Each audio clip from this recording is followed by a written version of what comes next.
Alright, today what I'm going to be showing you is how to make a hook. It's a basic beginner project.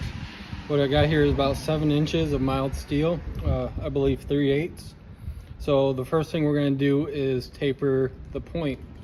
After that, we're going to square off the body of the hook, twist it, and then shape the part with the hole in it, bend this, and then finish off by drilling the hole and completing the hook. So I'm going to get this in the fire and I'm going to show you how to taper a piece of mild steel. Okay, so what you're going to want to do for a taper is draw it out, and what a taper is where you draw it out and bring it to a point. The way you do this is have it at a orange heat, tilt it up, hit it on the edge of the anvil, flip it, hit it, flip it, hit it, flip it, hit it, flip it, hit it. And you keep doing this and you keep working it, working every side. Because you want to work the sides evenly, because while yes, there is being force applied down from the hammer, there's also a less equal force being applied from the anvil itself. So both sides are getting work, just not at the same rate or the same force. So you just want to keep working all the sides, checking your work. You don't want to get it too cold, because then you get cold shuts and you get cracks in your work. So once it's to this black heat, then you're going to want to put it back in the fire. Now if you notice, when I taper it, it goes to square stock. It was round stock, but then it turned to square. So after I'm done tapering it, and once I get it to a nice point, what I'm going to do is round it. So I'm going to finish tapering it and then I'll walk you through rounding square stock. So I'm working this at a orange heat. It might be a little off in the camera, but this is an orange heat. And you want to typically work all your metal, all your heavy work, when it's orange. You don't want to work at red and you don't want to work at black. Now if you notice, it turned black, but what we're doing now is rounding the edges, or turning it to round stock again. And while you don't want this cold, I'm going to put it back in the fire. It can be at a duller heat, less than orange, and you'll still get the same results. Typically I like it at a red or hotter for when I am working on the surface of the material. Okay, so I got it at a good heat. What I'm going to do now is to round it, is I'm going to hit it along the edges or the corners of the square stock, and then work it and sort of roll it and work the edges, and that will bring it to round stock.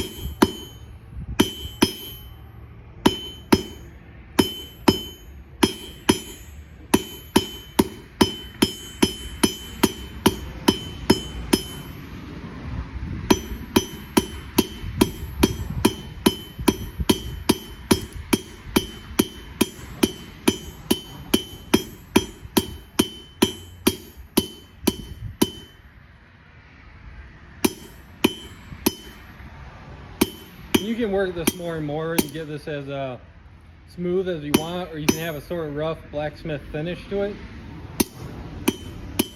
I sort of like to leave it to the point where you can tell it's been worked on, but it's still round. It has all these grooves in it. That's personal choice. So now what I'm going to do is I'm going to do a little, I forget what they're called. They're a little tip where it curls the end. It's like a curlicue on the end of the metal. I'm just gonna work that. That'll be real quick, and then I'm gonna go on to squaring the body of the hook. With that little curlicue, I'm just gonna stick the edge slightly over, hit it down, flip it, and then just hit it towards myself. And see, I got it too cold, so there's a slight crack on the end. But I'm just going to try to smooth out. Since this is a decorative piece, I'm not worried about the crack. It's not. Let's see.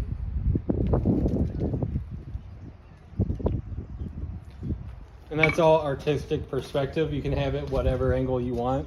So I'm going to square the body for the twist. What you want to do for that is just hit it along the face on each side until you got a nice square body. Make sure it's all even and all in the whole area you want to twist is square, because the more defined the square of the body is, the more defined the twist will be. The more round, the less defined it will be. And what you want to do is have a little bit of an area be above the twist and below the twist square also, which you can go back later to turn back into round stock if you're going for that look. But this ensures that you have room for your twisting device. I use an adjustable wrench, which you'll see, and then it also leaves room for the vise to grab onto, because it's a lot harder to twist when you're trying to grip onto round stock than it is square stock. So, like I said, I don't need this at an orange heat. I can work this black and it'd be fine, but you wouldn't want to do anything else with black heat. So what I'm going to do now is put this back in the fire, get it orange hot, and then put it in the vise, which I'll show and twist it.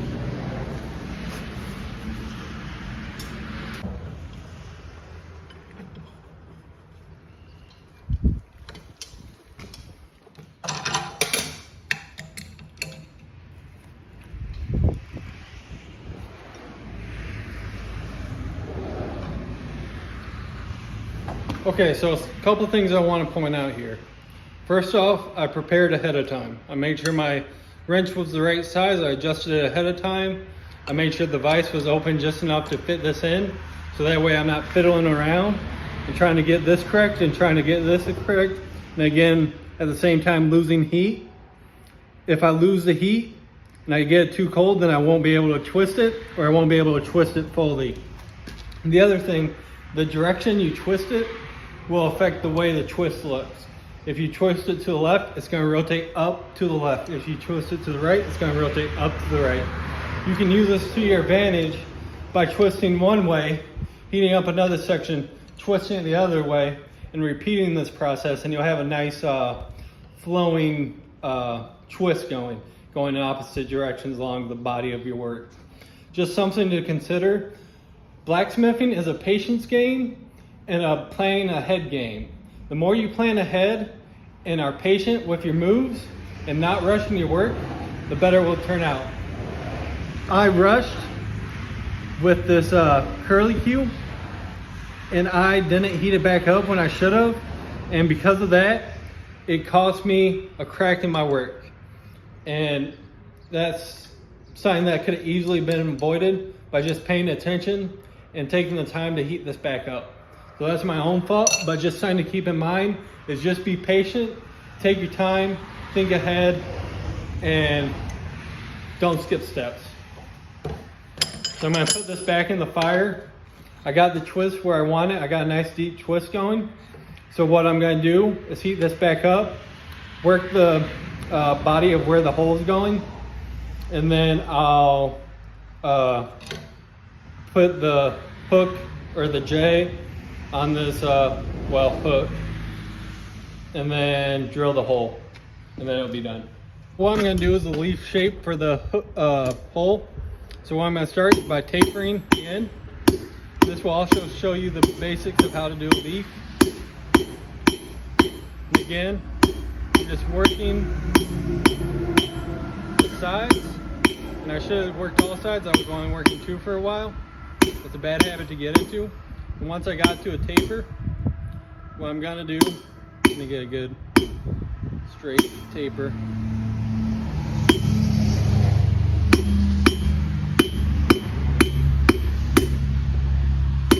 And another thing with your tapers is when you hit it, you want it up at an angle. This will allow, the steeper the angle, the more sharp the taper.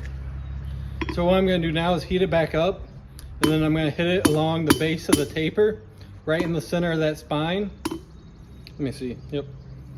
Making sure it's aligned up with that. But what I'm gonna do is heat it up and then hit it along the base of the spine of the taper, and this will widen out the edges and give it that leaf look. I'll show you what I'm talking about with the next heat. So I'm going to hit it along the base, the very end of the taper, and this will draw it out. And this is all about hammer control more than it is strength. So what you're going for is a nice wide edge on both sides, and they both look even. This taper was actually longer and skinnier than I would have liked, but I'll see if I can make it work. So I'm just working both edges now, starting in the center and working my way out. And this is all about eyeing it and seeing what you like, because right now it's more subjective than anything. So I'm just centering the end so it lines up, and I like that. And see how it sort of leafs out. If I was gonna do a leaf, I wouldn't have the end so long, and I would probably chisel the vein and chisel the vein sticking out of the main piece, so it would look more like a decorative leaf. Maybe even curl the end a little bit. Just little things you can do to make it look more realistic. So what I'm going to do now is take it back, bend this so it curls around. I'll use the horn of the anvil for that. And then, yeah, that would be it besides drilling the hole. I have trimmers, so I prefer not to punch holes. It just gives a better effect when I drill it instead, in my opinion.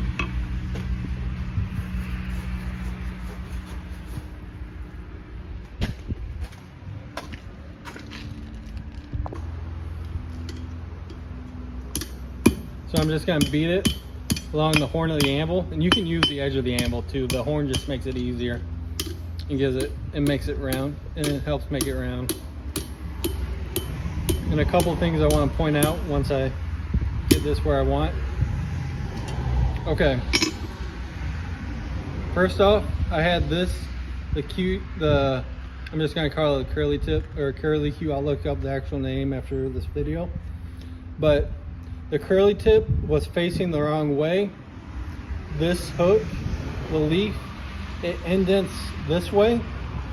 And when I bend this up, it's actually facing the wrong way. So what I'll have to do is heat this part up and twist it. It's not really a big deal, just something to keep an eye out for is paying attention to detail. It's very important. The other thing you want to pay attention to if you're using a coal forge, not so much a propane, is if you heat it up, make sure you pay attention to smaller pieces that are in the fire, because this small little curly cube will heat up a lot quicker than this heavy piece of steel right here, or bigger piece of steel. And this will burn and will ruin your piece if you're not careful. Just something to keep in mind. It's avoidable as long as you're paying attention to what you're doing. More with coal forge than propane forge. Propane forge, you can turn on your forge, leave for an hour, which I don't suggest, and then come back and it's same temperature. So propanes are nice for that. I prefer coal myself. Anyway, I'm gonna heat this back up, twist it, and then, which I won't record, it's just putting the vise, twisting that, have it face the other way. It's like doing a twist. I already showed you that. And then I'm gonna drill the hole, which I won't show either. It's just using a drill press. It's not really blacksmithing, I guess you would call. So afterwards, I'll have pictures of the hook on the page that you can check out. All right, so we got the hook made. I got the hole in it. A couple things I want to go over. If you don't have a forge and you don't have any access to hammers or tools, a good starter place is to get clay.